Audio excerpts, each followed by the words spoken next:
মনে করুন ঢাকার আকাশে ছুটে চলছে এক যুদ্ধবিমান, যার গর্জনে কেঁপে উঠছে পুরো অঞ্চল।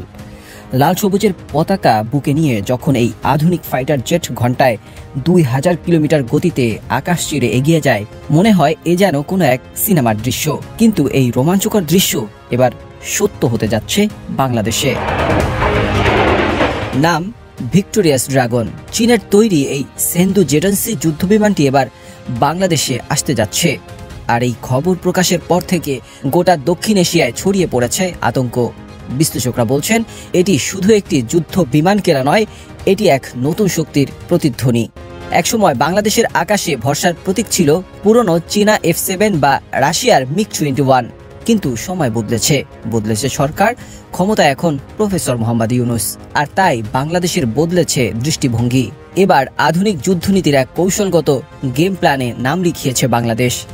আর এই খেলায় সবচেয়ে বড় চমক চীনের তৈরি চতুর্থ প্রজন্মের multirole fighter jet JF-17 thunder block 3, যাকে বলা হয় জেটেনসি। এক কথায় এই যুদ্ধবিমান কম দামে সর্বোচ্চ ক্ষমতার প্রতীক। যুক্তরাষ্ট্রের F-16 এর সঙ্গে তুলনা করলে এই বিমান কোনো অংশে কম নয়, অথচ এর খরচ অনেক কম। সম্প্রতি পাকিস্তান এই বিমান দিয়ে ভারতের রাফাল মোকাবিলা করে। এখন এই ক্ষমতা বাংলাদেশেরও হতে যাচ্ছে। ডিফেন্স সিকিউরিটি এশিয়া জানিয়েছে বাংলাদেশ সরকার প্রাথমিকভাবে 16টি জেটেনসি যুদ্ধবিমান কিনতে আগ্রহ প্রকাশ করেছে।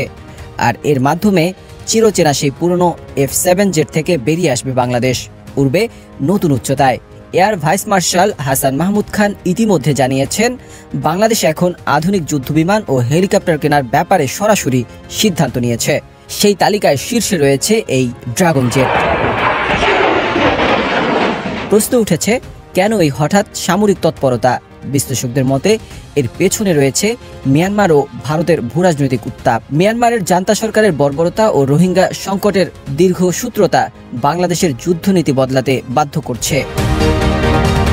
চীন সফর শেষে বাংলাদেশ সেনাবাহিনীর প্রতিনিধি দল যে রিপোর্ট জমা দিয়েছে, সেখানে ড্রোন, আকাশ প্রতিরক্ষা প্রযুক্তি ও স্থানীয় উৎপাদন সংক্রান্ত দিকগুলোর কথাও এসেছে। অর্থাৎ শুধু কেনাকাটা নয়, দেশেই সামরিক সরঞ্জাম তৈরি করতে যাচ্ছে বাংলাদেশ।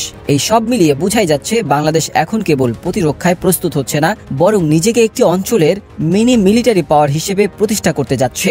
এছাড়া ভারতের রাফাল কেনা, মিয়ানমারের সীমান্ত উত্তেজনা, সব মিলিয়ে বাংলাদেশ কোনো ঝুঁকি নিতে রাজি নয়। এবার সরাসরি বার্তা দিচ্ছে বাংলাদেশ এখন প্রস্তুত, শুধু প্রতিরক্ষাই নয়, প্রয়োজনে আক্রমণও।